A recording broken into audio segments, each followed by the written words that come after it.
আজকে আমি আপনাদেরকে দেখাবো মালয়েশিয়ায় ফার্স্ট ইনকাম আমার। তো এখানে দেখতে পারতেছেন আমার নাম লেখা আছে, তারিখ আছে 3/1/2024। তো প্রায় 2 বছর হয়ে গেছে। তো প্রথম যখন আমি আসি এখানে ফার্স্ট কাম করি, তো এখানে 103 ঘন্টা কাজ হয়, 6 টাকা ঘন্টা, 618 টাকা বেতন পাই আমি।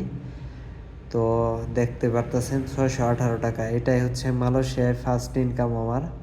তো টাকাটা রাখতে পারি নাই, যেহেতু ওই টাইমে অনেক খরচ হয়েছিল আমার, নতুন নতুন আসছি, তার কারণে টাকাটা রাখতে পারি নাই, কিন্তু কাগজটা রেখে দিছি।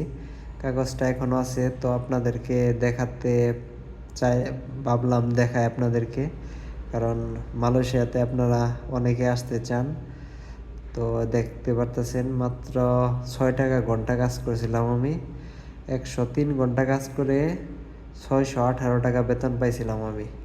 তো এই কাগজটা আমার কাছে খুবই মূল্যবান। তো যখন আমি প্রথম আসি, প্রথম ইনকামই ছিল এটা আমার। তো অনেক কষ্ট করেছিলাম ভাই, অনেক কষ্ট করে এই টাকাটা পাইছিলাম। তো কাগজটা রেখে দিছি। যদি আপনাদের ভিডিওটা ভালো লাগে অবশ্যই লাইক কমেন্ট করবেন।